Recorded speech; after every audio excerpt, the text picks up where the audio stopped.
In the winter, it will be growing inside you. My son, the giant, swore to rancher the lonely widow. The biting autumn wind of 1885 whipped through Santa Fe, carrying with it the scent of wood smoke and the hushed anxieties of a territory still finding its footing. Isabella Hart, a woman whose youth had been abruptly overshadowed by the dust of a mining accident, found herself adrift in a quiet adobe house at the town's edge. 2 years had passed since the earth claimed her husband, leaving her with a silence that echoed louder than any sound, and a future as barren as the winter fields that would soon blanket the New Mexico territory. Her days were a tapestry woven with needle and thread, her livelihood dependent on the fleeting needs of travelers, each stitch a testament to her resilience, yet a constant reminder of her solitude.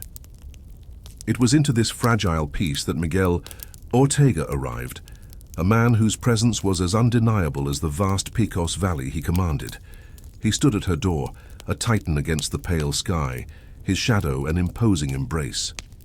His voice, a low rumble that seemed to vibrate through the very adobe walls, carried a pronouncement that chilled Isabella to the bone, yet held a strange, raw conviction. In the winter, it will be growing inside you, my son.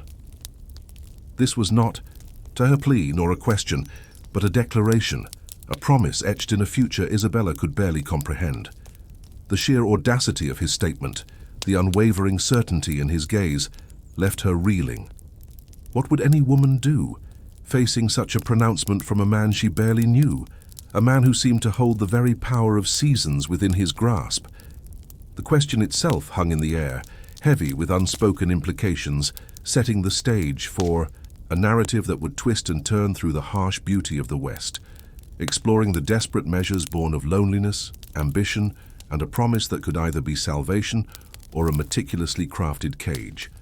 Isabella's life, a delicate thread clinging to existence, was about to be irrevocably bound to the will of this imposing ranchero. Subscribe now and turn on the bell so you don't miss any of our stories.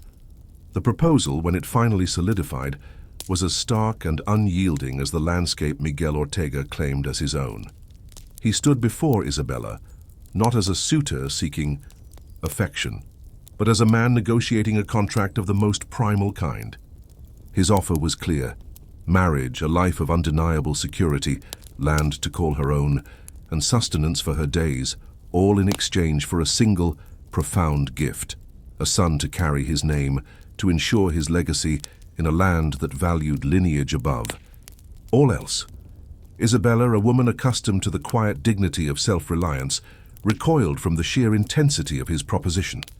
His eyes, dark and piercing, seemed to bore into her soul, seeking not a partner, but a vessel. The weight of his expectation, the sheer force of his will, unsettled her to her core. She refused, her voice a tremor against his steadfast resolve. Yet Miguel Ortega was not a man who accepted defeat easily. He departed, leaving behind not a bouquet of flowers, but a heavy pouch of silver coins, a tangible symbol of his intention and a stark reminder of her precarious position. His words, a promise of his return in a week, hung in the air, a challenge and a veiled threat.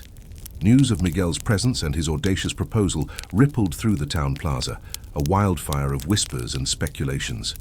To some, he was a savior, a powerful figure offering a lifeline to a struggling widow. To others, he was a predator, his intentions as cold and sharp as the winter winds that were beginning to howl. Isabella found herself caught in the cross-currents of their opinions, her isolation amplifying her vulnerability. The week that followed was a torment of indecision, her small adobe house feeling less like a sanctuary and more like a cage. Then, a folded piece of paper slipped beneath her door, shattered any lingering illusions of choice. The message was brief, brutal, and chilling. Say yes to Ortega, or you'll wish you had. The words were a stark testament to the hidden dangers lurking beneath the surface of the West, a world where desperation could breed a cruelty that left no room for mercy. Subscribe now and turn on the bell so you don't miss any of our stories. The chilling note served as a brutal catalyst, stripping Isabella of any remaining pretense of agency.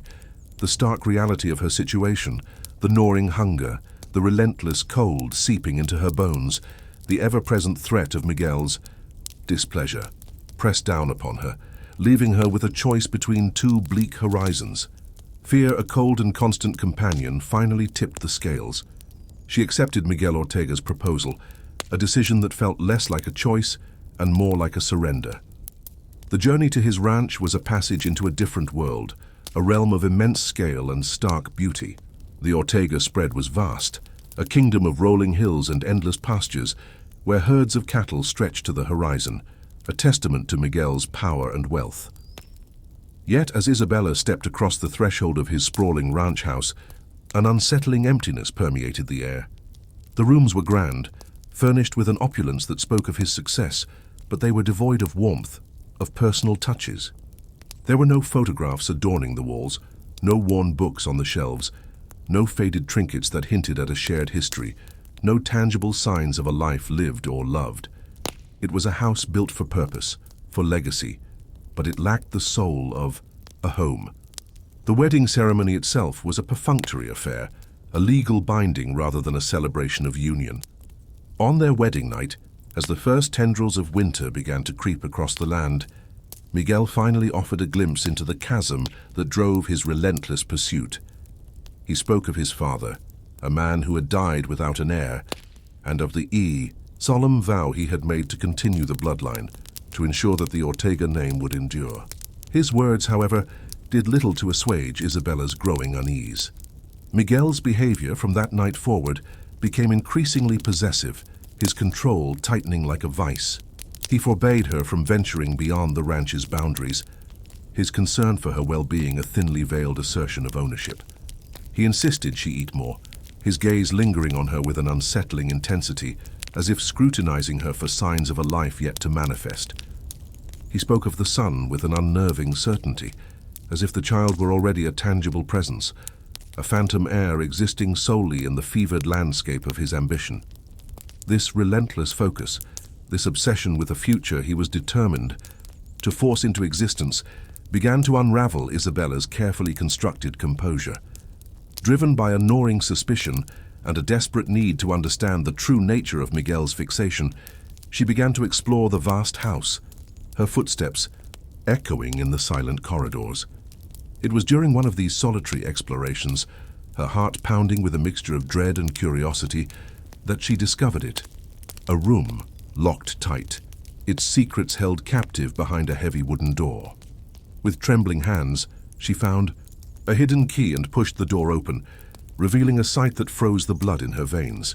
Nestled within the room, bathed in the dim light filtering through a dusty window, sat a cradle meticulously prepared, as if awaiting an occupant who had yet to arrive, but was, in Miguel's mind, already promised.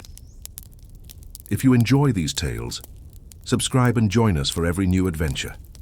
The discovery of the cradle, a silent testament to Miguel's unwavering obsession, ignited a spark of terror within Isabella, a chilling premonition of the true darkness that lay at the heart of her gilded cage. She was not merely a wife to Miguel Ortega.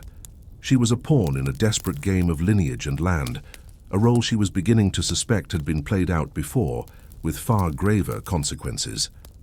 Her fear found a terrifying validation when, during a hushed conversation overheard between Miguel and one of his ranch hands, a veiled warning was issued.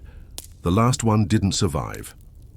The casual cruelty of the statement, the implication of past tragedies swept under the rug of prosperity, sent a fresh wave of dread through Isabella. She was not the first woman brought to this vast, isolated ranch under the guise of a promise that seemed to carry an inherent deadly risk. The ranch hand's words confirmed her deepest fears. Miguel's relentless pursuit of an heir was not merely a personal ambition, but a desperate gamble tied to an ancient will, a pact that dictated his inheritance. If he could produce a son by the year's end, the neighboring ranch, doubling his already considerable landholdings, would be his. The immense pressure of this deadline, the sheer magnitude of what he stood to gain, explained the chilling intensity of his focus, the ruthless determination that had led him to her doorstep. Isabella's investigation became more urgent, her fear morphing into a desperate quest for proof, for a way to understand the fate of the women who had come before her. Driven by a primal instinct for survival, She began to search in earnest, her gaze scanning every shadowed corner, every hidden compartment, seeking any fragment of evidence that might illuminate the grim history of the Ortega Ranch. Her search led her to a small, unassuming chest, tucked away in the depths of a seldom-used storage room. With a trembling hand, she lifted the lid, her breath catching in her throat. Inside, nestled amongst layers of tissue paper, lay a collection of mementos. Hair ribbons, delicate and faded, wedding rings, their gold dulled with time, and a stack of letters, their paper brittle and yellowed. Each item belonged to a different woman, each narrative a testament to a hope that had ultimately been extinguished.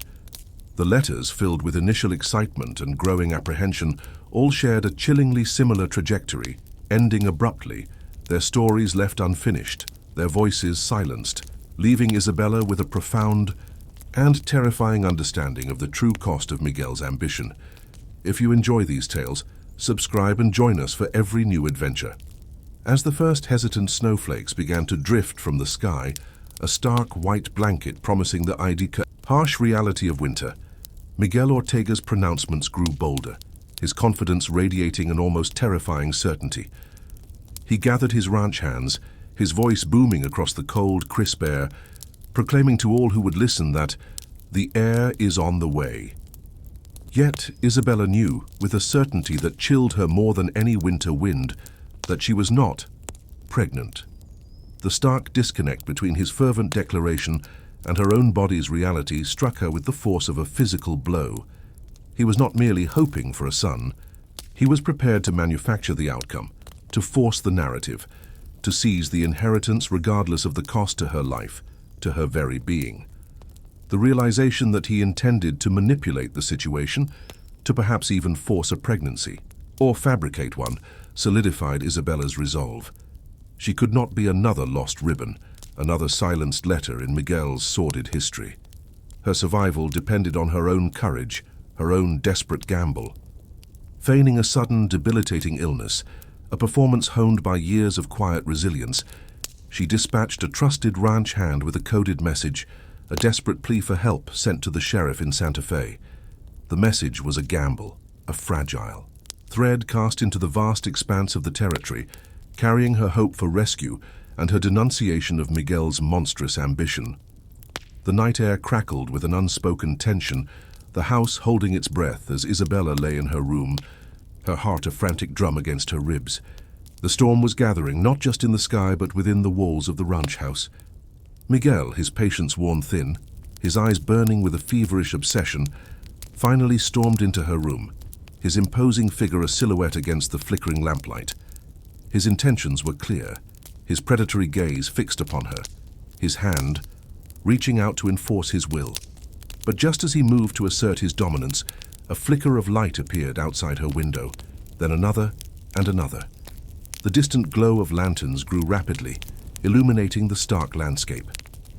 The sound of hoofbeats, urgent and determined, echoed across the frozen ground. Then, with a thunderous crash, the door burst open. Silhouetted against the night, framed by the harsh glare of the lanterns, stood the sheriff and his deputies, their guns drawn, their faces grim. The confrontation was swift, decisive, and brutal. Miguel Ortega, his reign of terror brought to an abrupt and violent end, was arrested. The whispers of his crimes, once hidden, were now laid bare for all to see. If you enjoy these tales, subscribe, and join us for every new adventure. The aftermath of Miguel Ortega's arrest was a somber testament to the darkness that had festered on the vast ranch.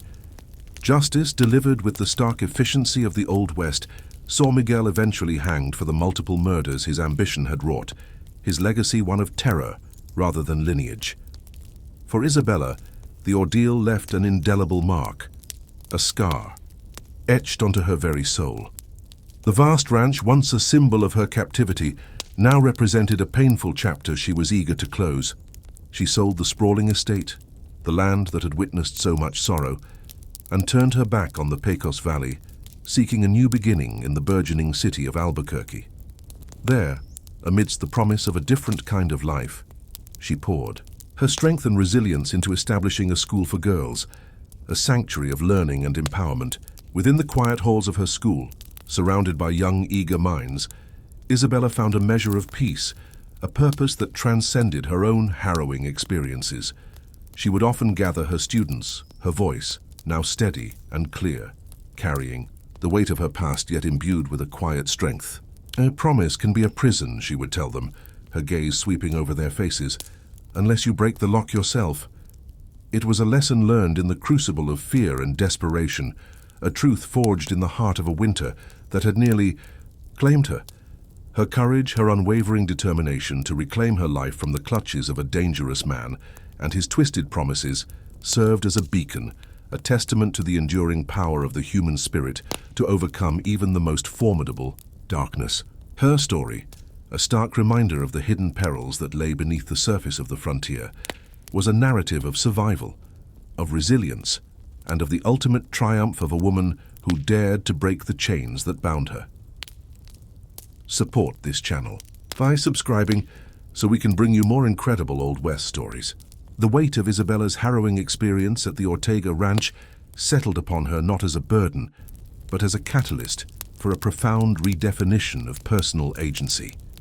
Having navigated the treacherous currents of coercion and manipulation, her subsequent establishment of a girls' school in Albuquerque became more than just a career choice. It was a deliberate act of societal recalibration. She envisioned a place where young women, shielded from the predatory ambitions that had ensnared her, could cultivate an unassailable inner fortitude. This educational sanctuary was meticulously designed to foster critical thinking, equipping its students with the intellectual tools to discern manipulation and resist undue influence, skills Isabella herself had to acquire through brutal, life-threatening experience. If you enjoy these tales, subscribe and join us for every new adventure. Furthermore, Isabella's approach to education extended beyond the traditional curriculum. She incorporated practical skills, such as financial literacy and negotiation, recognizing that economic independence was a crucial bulwark against vulnerability. Imagine a young woman, orphaned and penniless, facing a similar proposition to Isabella's. The ability to understand contracts, to assess risk, and to possess even a modest independent income would fundamentally alter her negotiating position, transforming her from a potential victim into a discerning participant.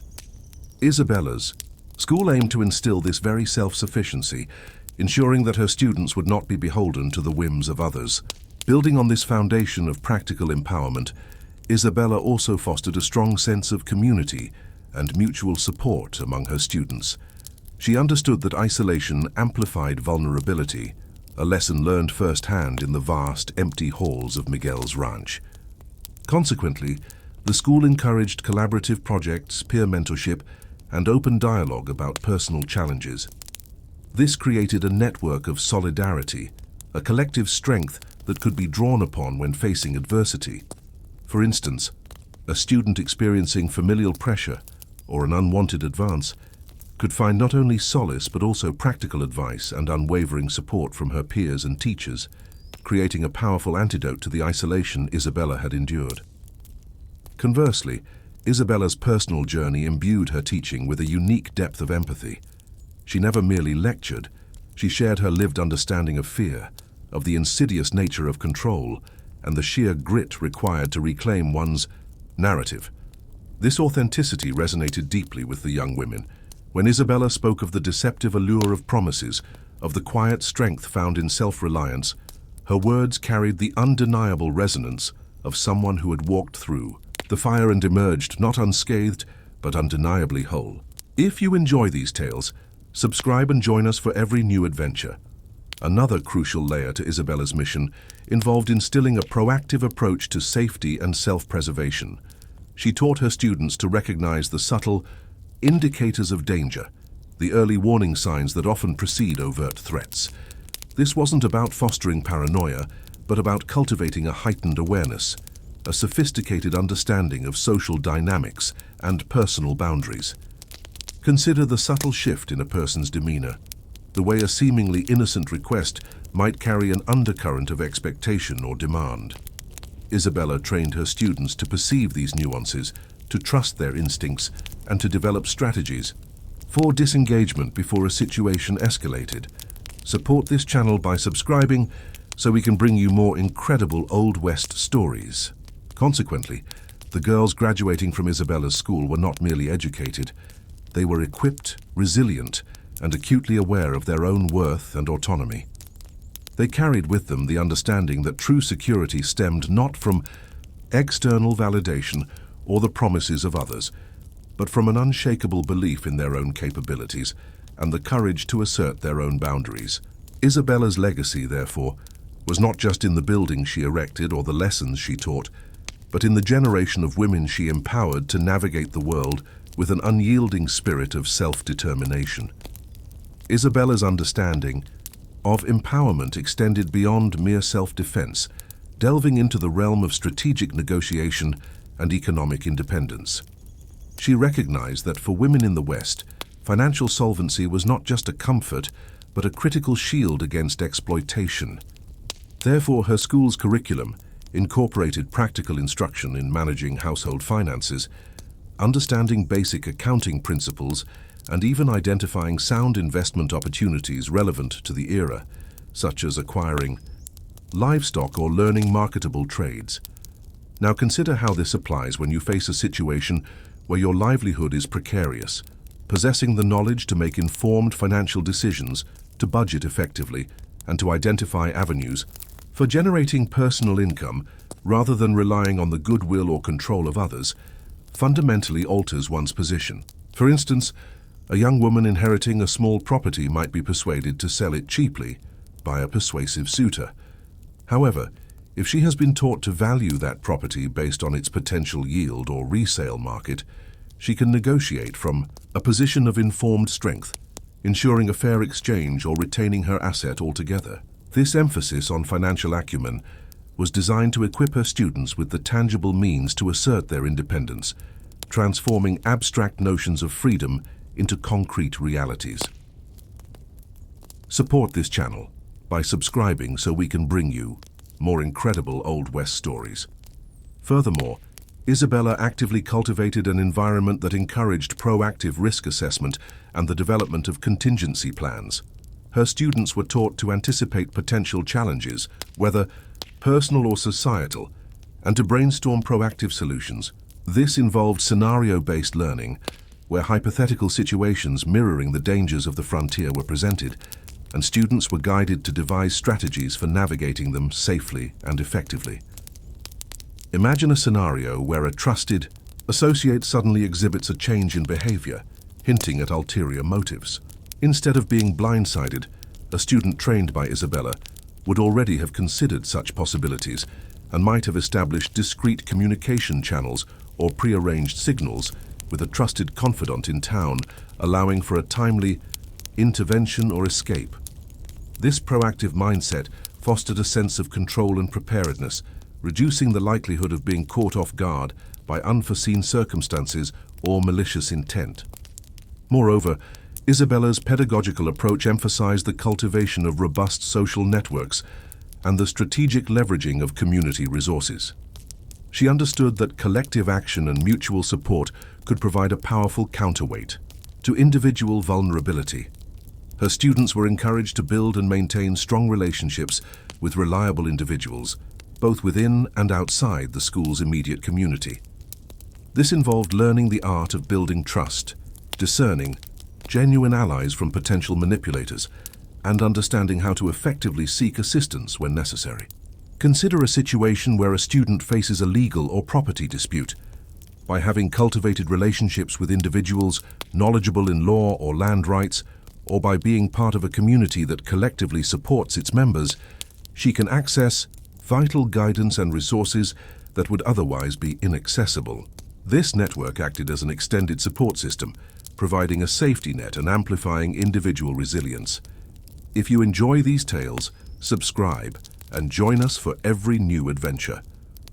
Conversely, Isabella was keenly aware that true empowerment also necessitated an understanding of one's legal rights and the mechanisms for their enforcement. Her curriculum included basic instruction on property law, contract principles, and the workings of the territorial justice system. This knowledge was crucial for her students to recognize when their rights were being infringed upon and to understand the proper channels for seeking redress. Picture a woman being pressured to sign away her inheritance. Without knowledge of contract law, she might unknowingly forfeit her rights. However, with an understanding of these principles, she could identify the coercive nature of the agreement, perhaps seeking legal counsel or refusing to sign until her rights were clearly protected. This legal literacy provided a vital layer of protection, empowering her students to engage with the legal framework of the time from a position of informed awareness rather than passive submission. Isabella's pedagogical philosophy was deeply rooted in the notion that true resilience stemmed from cultivating a sophisticated understanding of psychological manipulation. She recognized that Miguel's power, while physically imposing, was amplified by his adeptness at exploiting emotional vulnerabilities.